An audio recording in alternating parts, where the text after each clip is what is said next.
नमस्कार मित्रों, मैं मोनू भट्ट। आज हम बात करने वाले हैं इंटरनेशनल ट्रेड की थ्योरीज पे, जो कि सीए इंटरमीडिएट का एक इम्पॉर्टेंट चैप्टर है। इसमें बेसिकली हम 5 थ्योरीज पढ़ने वाले हैं। सबसे पहले हम मर्केंटाइलिस्टिक व्यू ऑफ इंटरनेशनल ट्रेड पढ़ेंगे। दूसरा हम बात करने वाले हैं एब्सोल्यूट एडवांटेज थ्योरी की, जो कि एडम स्मिथ ने दी। तीसरी हम बात करने वाले हैं कंपैरेटिव एडवांटेज थ्योरी की, जो कि हमने रिकार्डो से सीखी। उसके बाद हम बात करने वाले हैं अपॉर्चुनिटी कॉस्ट थ्योरी की, जो है बर्लर ने दी। और पांचवी थ्योरी हम पढ़ने वाले हैं हेक्सर-ओहलिन की थ्योरी। सबसे पहले हम बात करें इंटरनेशनल ट्रेड का मर्केंटाइलिस्ट व्यू क्या है। द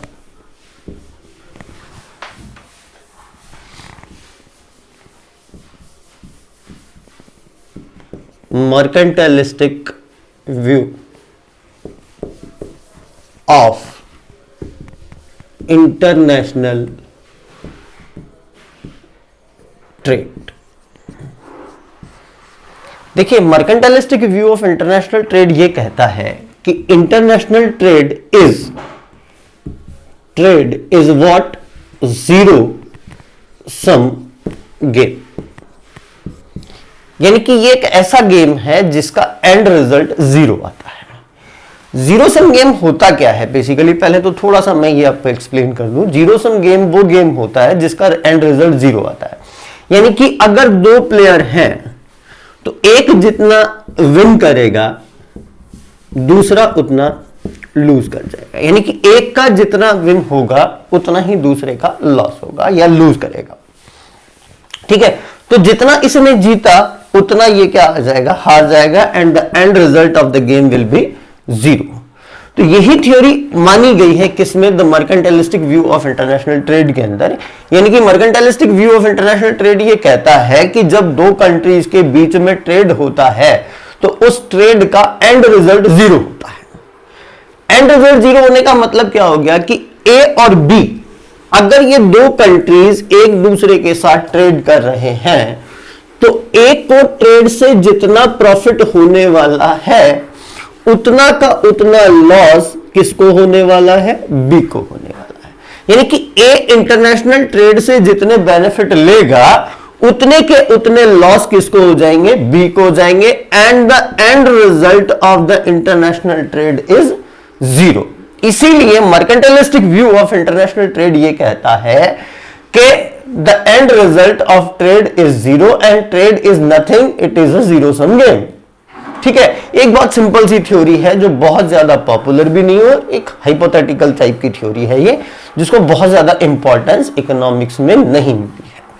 ठीक है, अब हम दूसरी थ्योरी पर आते हैं। बहुत छोटी सी थ्योरी है, ज्यादा दिमाग लगाना नहीं है, इतना ही दिमाग लगाना है कि and result of the international trade is zero. It means एक कंट्री, 2 कंट्री अगर एक दूसरे के साथ ट्रेड करते हैं तो एक कंट्री को ट्रेड से जितना गेन होगा दूसरे कंट्री को ट्रेड से उतना ही क्या हो जाएगा, लॉस हो जाएगा, and the end result of the trade will be zero. अब इसके बाद हम आते हैं नेक्स्ट थ्योरी पर, और वो थ्योरी क्या कहती है, वो थ्योरी है absolute advantage theory, which was given by Adam Smith. Adam Smith की एब्सोल्यूट एडवांटेज थ्योरी, ये डेवलपमेंट थी मर्केंटाइलिस्टिक व्यू ऑफ इंटरनेशनल ट्रेड पर। मर्केंटाइलिस्टिक व्यू ऑफ इंटरनेशनल ट्रेड की सबसे बड़ी क्रिटिसिज्म क्या है, वो ये है कि भाई ट्रेड से किसी एक ही कंट्री को फायदा होगा, यानी कि एक कंट्री को फायदा होगा और दूसरे कंट्री को लॉस होगा। तो अगर ऐसा होगा तो क्या 2 कंट्रीज एक दूसरे के साथ ट्रेड करना पसंद करेंगे? नहीं करेंगे, क्योंकि जिसने लॉस करना है वो क्यों इंटरनेशनल ट्रेड में इन्वॉल्व होगा। तो उस थ्योरी पर नया डेवलपमेंट आया, किसके द्वारा, एडम स्मिथ के द्वारा। एडम स्मिथ ये कहते हैं कि 2 कंट्री ट्रेड का result zero sum game, trade is not a zero sum game, यानी कि ट्रेड का रिजल्ट जीरो नहीं होता है। ट्रेड अगर 2 कंट्रीज के बीच में होगा तो दोनों ही कंट्री इसके साथ बेनिफिट उठाएंगे। ठीक है, यानी कि कोई भी कंट्री ट्रेड के थ्रू लॉस में नहीं रहेगा और दोनों ही कंट्रीज को इंटरनेशनल ट्रेड में इन्वॉल्व होने पर कुछ ना कुछ बेनिफिट जरूर मिलेगा। अब बात यह आती है कि भाई एब्सोल्यूट एडवांटेज थ्योरी कहती क्या है। एब्सोल्यूट एडवांटेज थ्योरी यह कहती है कि अगर दो कंट्रीज एक दूसरे के साथ ट्रेड में इन्वॉल्व हैं, तो एक कंट्री को उस कमोडिटी के प्रोडक्शन में स्पेशलाइजेशन अचीव करना चाहिए जिसमें उसे एब्सोल्यूट एडवांटेज की सिचुएशन हो, और दूसरी कंट्री को उस कमोडिटी के प्रोडक्शन में स्पेशलाइजेशन अचीव करना चाहिए जिस कमोडिटी के प्रोडक्शन में उसको एब्सोल्यूट एडवांटेज की सिचुएशन हो। जिस कंट्री को जिस कमोडिटी के प्रोडक्शन में एब्सोल्यूट एडवांटेज की सिचुएशन हो, वो उस कमोडिटी का प्रोडक्शन करे और उस कमोडिटी को दूसरे कंट्री को एक्सपोर्ट कर दे, यानी कि वो सारे के सारे फैक्टर्स अपने उस कमोडिटी पर लगा दे जिस कमोडिटी में उसे एब्सोल्यूट एडवांटेज की सिचुएशन है, और जो दूसरी कमोडिटी है उसका इंपोर्ट वो दूसरे कंट्री से कर लेगा, और दूसरा कंट्री जो कि किसी और प्रोडक्शन कमोडिटी के प्रोडक्शन में एब्सोल्यूट एडवांटेज की सिचुएशन में है और वो उसका स्पेशलाइजेशन कर रहा है, उससे इंपोर्ट कर लेगा। दूसरी बात, जो दूसरा कंट्री है जो किसी अदर प्रोडक्ट में स्पेशलाइजेशन की सिचुएशन में और वो उसका प्रोडक्शन कर रहा है, वो दूसरे प्रोडक्ट को पहले कंट्री से इंपोर्ट कर लेगा, और इस प्रकार से दोनों ही कंट्रीज को इंटरनेशनल ट्रेड से बेनिफिट हो जाएगा। अपन इसको एक एग्जांपल के थ्रू समझते हैं। बड़ा एक सिंपल सा एग्जांपल है। मैंने कहा दो कंट्रीज हैं, सपोज इंडिया और पाकिस्तान। मैं कह रहा हूं ये एक्स कमोडिटी है या वाई कमोडिटी है। यहां पर कुछ बातें दिमाग में रखने वाली हैं जो अजम्पशंस मानी जाती हैं इस थ्योरी की, कि पहली बात, यहां पर लेबर एकमात्र फैक्टर है जो प्रोडक्शन के लिए यूज किया जाता है। दूसरी बात, दो नेशंस के बीच में इंटरनेशनल ट्रेड होगा, यानी कि two commodities and two goods. And the next important thing is there is no restriction in the factors जो हैं वो कंट्री के अंदर तो मोबाइल है लेकिन कंट्री के आउटसाइड मोबाइल नहीं है। That is factor abilities with in the domestic territory of a country, not across the borders. ठीक है, इसके बाद हम आखिरी अजम्पशन की बात करते हैं कि इस थ्योरी में यह माना गया कि प्रोडक्शन के प्रोसेस में law of diminishing marginal returns apply होता है, यानी कि जो मार्जिनल प्रोडक्टिविटी है वो डिक्रीज होती जाती है। इन 5 अजम्पशंस को लेकर के बेसिकली ये लॉ दिया गया है विच is called law of absolute advantage, और यूं कहें कि the theory of absolute advantage. मैंने कहा एक्स और वाई ये दो प्रोडक्ट हैं, दो कंट्रीज हैं। पहला पाकिस्तान इंडिया है और दूसरा पाकिस्तान है। इंडिया एक्स कमोडिटी की 1 यूनिट ऑफ लेबर से, मतलब एक लेबर आवर से 10 यूनिट प्रोड्यूस कर सकता है, जबकि पाकिस्तान एक्स कमोडिटी की 5 यूनिट प्रोड्यूस कर सकता है। इधर हम बात करें वाई कमोडिटी की, तो इंडिया वाई कमोडिटी की 6 यूनिट प्रोड्यूस कर सकता है 1 लेबर आवर में, और आपका पाकिस्तान जो है वो सपोज 8 यूनिट प्रोड्यूस कर सकता है। तो अगर हम बिना इंटरनेशनल ट्रेड के सिचुएशन देखें तो पाकिस्तान 1 यूनिट ऑफ एक labour hours, India 1 labour hours से 10 यूनिट प्रोड्यूस कर रहा है एक्स की और 6 यूनिट प्रोड्यूस कर रहा है वाई की। दैट मींस टोटल इंडिया का प्रोडक्शन है 16 यूनिट्स का, जबकि पाकिस्तान 5 यूनिट एक्स की प्रोड्यूस कर रहा है और 8 यूनिट वाई की प्रोड्यूस कर रहा है, और उसका टोटल प्रोडक्शन है 13 यूनिट्स का, अगर वो इंटरनेशनल ट्रेड में इन्वॉल्व नहीं होते हैं तो। अब एब्सोल्यूट एडवांटेज थ्योरी क्या कहती है कि उस एक कंट्री को उस प्रोडक्ट में स्पेशलाइजेशन अचीव करना चाहिए जिस प्रोडक्ट में उसको एब्सोल्यूट एडवांटेज की सिचुएशन और अपने सारे रिसोर्सेज उस पर्टिकुलर प्रोडक्ट पर लगा देने चाहिए। अगर हम इस टेबल को देखते हैं तो इंडिया 1 लेबर आवर से 10 यूनिट प्रोड्यूस कर रहा है एक्स कमोडिटी की। तो इसका मतलब अगर हम इन दोनों में देखें तो इंडिया को एब्सोल्यूट एडवांटेज की सिचुएशन है किसमें, एक्स प्रोडक्ट में, और पाकिस्तान को अगर मैं देखता हूं तो पाकिस्तान वाई कमोडिटी के प्रोडक्शन में एब्सोल्यूट एडवांटेज की सिचुएशन में है। अब ट्रेड थ्योरी, ये एब्सोल्यूट एडवांटेज थ्योरी कहती क्या है कि अगर इंडिया एक्स कमोडिटी के प्रोडक्शन में एब्सोल्यूट एडवांटेज की सिचुएशन में है और पाकिस्तान वाई कमोडिटी के प्रोडक्शन में एब्सोल्यूट एडवांटेज की सिचुएशन है, तो पाकिस्तान को सारे के सारे रिसोर्सेज वाई कमोडिटी पर लगा देने चाहिए और एक्स कमोडिटी का प्रोडक्शन नहीं करना चाहिए। जबकि इंडिया को सारे के सारे जो रिसोर्सेस हैं वो एक्स प्रोडक्ट में लगा देने चाहिए और उसको वाई प्रोडक्ट कमोडिटी का प्रोडक्शन करना बंद कर देना चाहिए। तो अगर हम ऐसा करते हैं और दोनों इंटरनेशनल ट्रेड में इन्वॉल्व हो जाए, अगर हम ऐसा करते हैं तो इंडिया एक्स कमोडिटी की 20 यूनिट प्रोड्यूस कर सकता है और पाकिस्तान वाई कमोडिटी की 16 यूनिट प्रोड्यूस कर सकता है। तो जहां पाकिस्तान बिफोर स्पेशलाइजेशन और before involving into the international trade, Pakistan was capable of producing 13 units. Before trade, it was producing 30 units, but after trade, after specialization, he can produce 16 units of Y.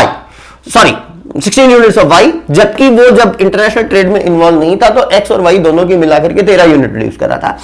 India before international trade was able to produce 10 unit of X and 6 units of Y. That means total production of India was 16 units.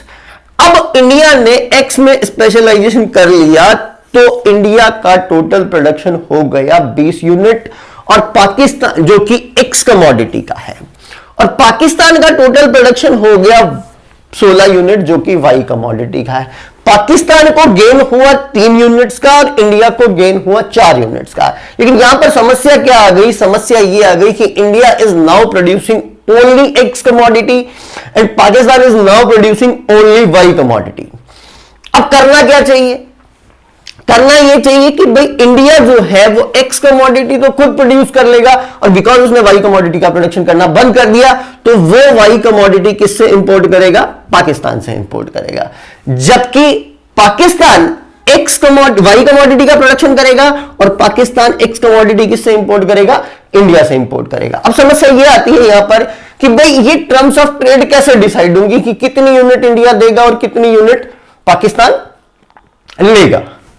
तो देखिए, जब India trade नहीं कर रहा था तो India ने specialisation से एक्स्ट्रा यूनिट्स कितनी बनाई? यूनिट्स ऑफ एक्स, मैं इंडिया की बात कर रहा हूं, एक्स कितनी बनाई? 10।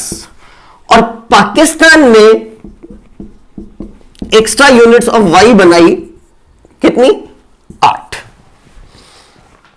4 ये 10 यूनिट्स ऑफ एक्स बना रहा है किसके एवज में? 6 यूनिट्स ऑफ वाई के बदले में। जबकि पाकिस्तान 8 यूनिट ऑफ वाई बना रहा है किसके बदले में? 5 यूनिट्स ऑफ एक्स के बदले में। तो अगर इंडिया को 10 यूनिट देने के बदले, किसकी 10 यूनिट? एक्स की 10 यूनिट देने के बदले में अगर 6 यूनिट या उससे ज्यादा मिल जाती है तब तो वो क्या करेगा? तो इंडिया को इंटरनेशनल ट्रेड से बेनिफिट होगा। और पाकिस्तान को अगर, क्योंकि 8 यूनिट बनाने के लिए उसने कितनी सेक्रीफाइस की है? 5 यूनिट।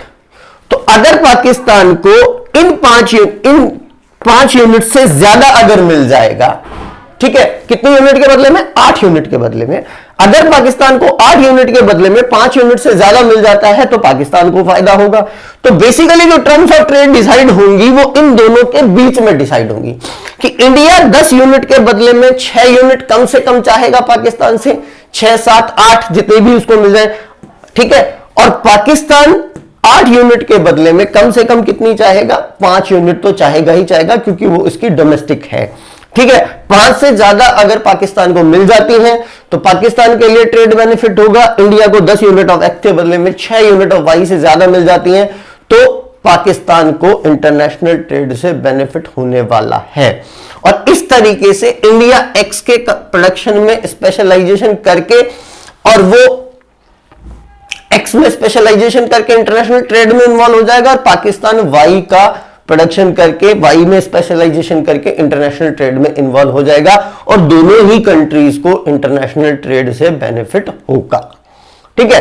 तो that is the theory of absolute advantage which was given by professor Adam Smith. अब देखिए, जब भी कोई थ्योरी बनती है तो उसकी कुछ ना कुछ क्रिटिसिज्म तो होती ही होती है। पहली क्रिटिसिज्म जो इसकी आई वो ये आई कि इसमें केवल लेबर को ही एकमात्र फैक्टर ऑफ प्रोडक्शन माना गया है, जबकि बहुत सारे फैक्टर्स ऑफ प्रोडक्शन होते हैं। कैपिटल भी होता है, लैंड भी होता है और भी बहुत सारे फैक्टर्स ऑफ प्रोडक्शन होते हैं।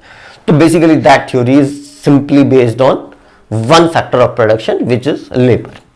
सेकंड बात हम करते हैं कि इन्होंने ये कहा कि भाई जो प्रोडक्शन हो रहा है वो डिमिनिशिंग रिटर्न्स के तहत हो रहा है, जबकि डिमिनिशिंग रिटर्न्स के अलावा भी इंक्रीजिंग रिटर्न्स और कांस्टेंट रिटर्न्स में प्रोडक्शन होता है। दूसरी समस्या ये है।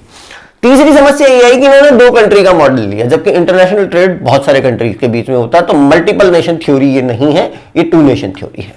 और इसकी सबसे बड़ी क्रिटिसिज्म जो आती है वो ये आती है कि इस थ्योरी में ये माना गया कि अगर कोई कंट्री एब्सोल्यूट एडवांटेज की सिचुएशन में है तो वो उस कमोडिटी का प्रोडक्शन करेगा। यानी कि इस थ्योरी में ये माना गया कि जब दो कंट्रीज एक दूसरे के साथ इंटरनेशनल ट्रेड में इन्वॉल्व होते हैं तो एक कंट्री एक कमोडिटी के प्रोडक्शन में एब्सोल्यूट एडवांटेज की सिचुएशन में होता है और दूसरा कंट्री दूसरी कमोडिटी के प्रोडक्शन में एब्सोल्यूट एडवांटेज की सिचुएशन में होता है। लेकिन अगर ऐसा होता है कि एक कंट्री दोनों ही गुड्स के मामले में या दोनों कमोडिटीज के मामले में एब्सोल्यूट एडवांटेज की सिचुएशन में हो और एक कंट्री दोनों ही कमोडिटी के प्रोडक्शन में एब्सोल्यूट डिसएडवांटेज की सिचुएशन में हो, तो फिर उस सूरत में इंटरनेशनल ट्रेड होगा या नहीं होगा, होगा तो कैसे होगा? क्योंकि यहां तो हमने ये देखा कि इंडिया एक्स में एब्सोल्यूट एडवांटेज की सिचुएशन में था, पाकिस्तान वाई में एब्सोल्यूट एडवांटेज की सिचुएशन में था। इंडिया ने एक्स पे स्पेशलाइजेशन कर लिया, पाकिस्तान में वाई ने स्पेशलाइजेशन। सपोज अगर इंडिया दोनों एक्स और वाई दोनों में एब्सोल्यूट एडवांटेज की सिचुएशन में होता और पाकिस्तान दोनों एक्स और वाई दोनों में ही एब्सोल्यूट डिसएडवांटेज की सिचुएशन में होता, तो क्या इंडिया और पाकिस्तान इंटरनेशनल ट्रेड में इन्वॉल्व होते तो कैसे होते, और होते तो क्या दोनों को एक साइड बेनिफिट मिलता या दोनों को बेनिफिट मिलता या क्या होता? इस बारे में ये थ्योरी कोई एक्सप्लेनेशन नहीं देती है। तो इस तरीके से बेसिक इसकी जो लिमिटेशन रह गई वो यही रह गई कि अगर एक कंट्री दोनों गुड्स के मामले में एब्सोल्यूट एडवांटेज या एब्सोल्यूट डिसएडवांटेज की सिचुएशन में है तो वो कंट्री इंटरनेशनल ट्रेड में कैसे इन्वॉल्व होगा और उसको इंटरनेशनल ट्रेड से कैसे बेनिफिट मिलेगा, इस बारे में एडम स्मिथ कोई एक्सप्लेनेशन नहीं दे पाया और ये इस एब्सोल्यूट एडवांटेज थ्योरी पर एक बहुत बड़ा क्वेश्चन मार्क रह गया। ठीक है, तो अगली इस क्लास में हमने दो थ्योरीज पढ़ी, मर्केंटाइलिस्टिक व्यू ऑफ इंटरनेशनल ट्रेड पढ़ा और दूसरा हमने पढ़ा एब्सोल्यूट एडवांटेज थ्योरी। अगली क्लास में हम लोग बात करने वाले हैं कि रिकार्डो ने इस प्रॉब्लम को, जो कि दोनों कमोडिटीज में एब्सोल्यूट एडवांटेज या एब्सोल्यूट डिसएडवांटेज की सिचुएशन अगर अकर होती है तो फिर दोनों कंट्रीज इंटरनेशनल ट्रेड में कैसे इन्वॉल्व होंगे, इसको रिकार्डो ने कंपैरेटिव एडवांटेज थ्योरी के थ्रू एक्सप्लेन किया। और अगली थ्योरी हम पढ़ने वाले हैं which is called the opportunity cost theory of international trade which was given by Haberler. तो यहां तक हमारा ये खत्म होता है, अगली क्लास में हम बात करेंगे। Thank you very much.